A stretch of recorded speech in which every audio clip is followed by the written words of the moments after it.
हमें भेजना है।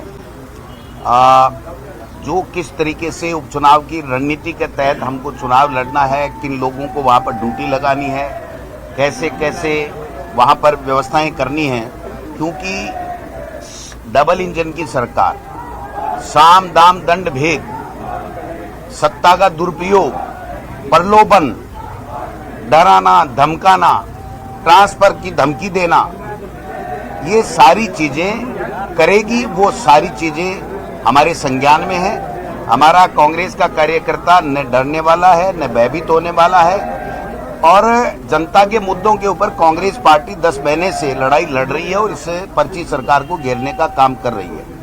तो हमने ये सारी रणनीति बनाई है और पहले से हमने सीनियर कोऑर्डिनेटर बना करके, चुनाव इलेक्शन प्रभारी बना करके, प्रदेश कांग्रेस कमेटी के बना करके, अग्रिम संगठनों ने अपने इंचार्ज बना करके हमने पूरी तैयारी कर ली है।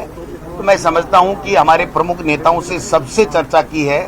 सातों में भंवर जितेंद्र सिंह जी, सीपी जोशी साहब, हमारे तीनों एमपी साहिबान, मुरारी लाल मीणा जी, हरीश जी, हमारे ब्रिजेंद्र ओला जी, और बाकी सीटों पे भी तमाम जितने भी जिला अध्यक्ष है, प्रदेश कांग्रेस कमेटी के पदाधिकारी, जो जिम्मेदार लोग, जो सीनियर ऑब्जर्वर वहां गए, उन सबसे चर्चा करने के बाद में हमने एक रणनीति बनाई है। और उस रणनीति के तहत इस 10 महीने में इस राजस्थान का जो बेड़ा गर्क करने का काम इस भारतीय जनता पार्टी की पर्ची सरकार ने किया है, वो लेकर के हम जनता के बीच में जाएंगे।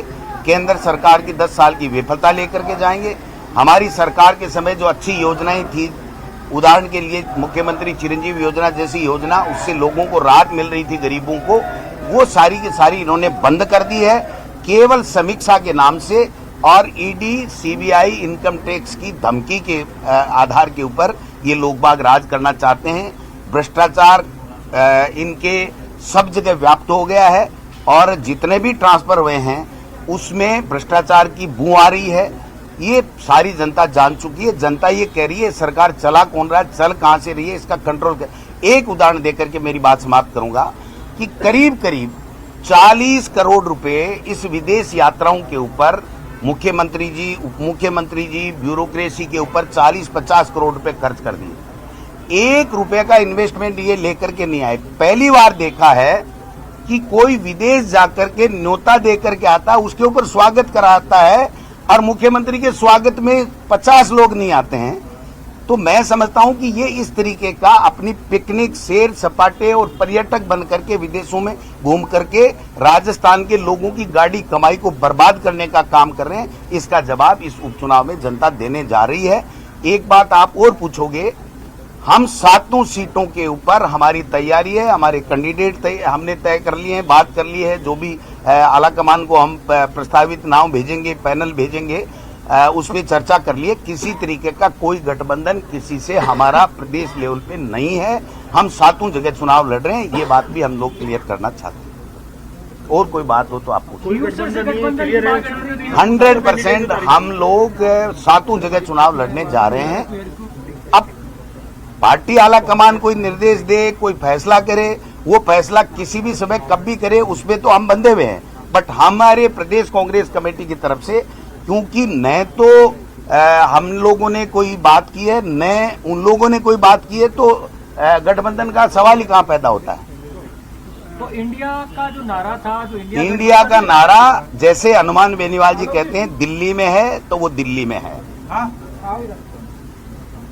और कोई बात सर, आज कैंडिडेट कौन फाइनल हो रहे हैं? परिवार कौन फाइनल हम नहीं करने वाले, हमने डिस्कस किया है और हमारा जो पैनल है वो रंधावा साहब पार्टी हाईकमान के साथ चर्चा करके डिक्लेयर कराएंगे। ये तय हुआ। कब तक होगा? कल परसों या वो कभी भी कर ले, रंधावा साहब को जाने तो दो दिल्ली। कितने लोगों का पैनल है? ये पैनल होता है।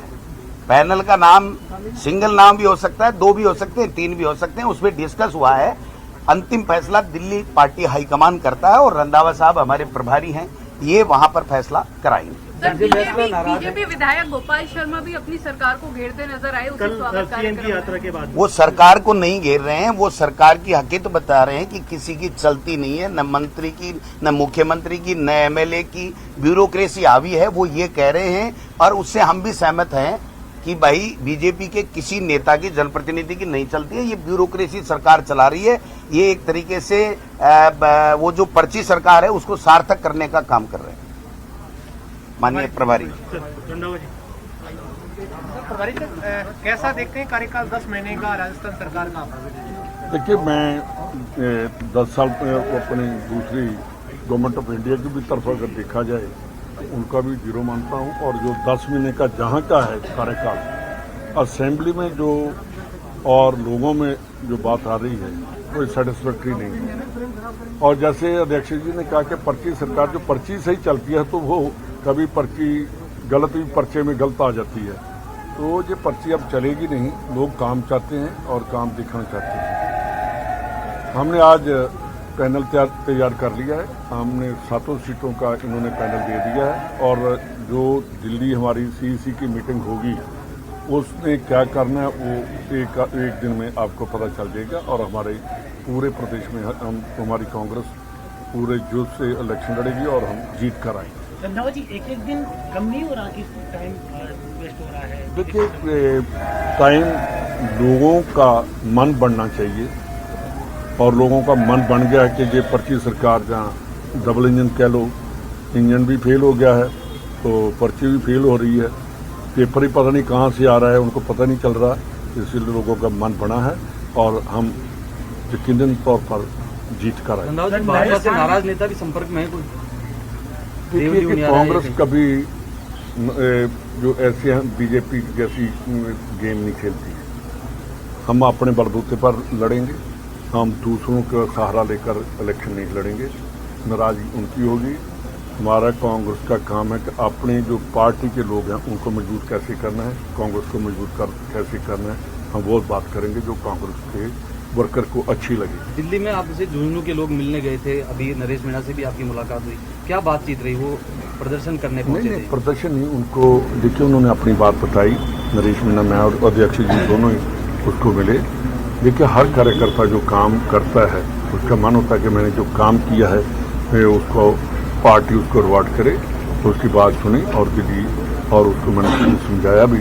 आप देखिए, जैसे वहाँ J&K में वो लड़का जब उसको टिकट नहीं दिया तो ऑल इंडिया कांग्रेस ने देखा कि उसमें कैपेबिलिटी है तो उसको all India Congress youth Congress का प्रेसिडेंट बनाया। कांग्रेस कभी भी किसी वर्कर को निराश नहीं करती, उसका जो ड्यू है वो देती है।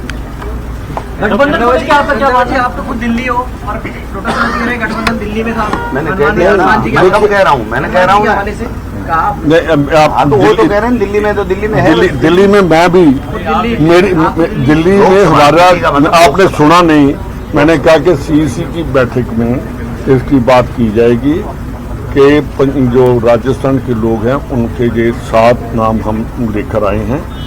उनमें अगर उनको किसी ने कांटेक्ट किया है तो वो वहां डिस्कस करेंगे। पर राजस्थान वालों ने अपने बलबूते पर इलेक्शन लड़ने का फैसला किया है।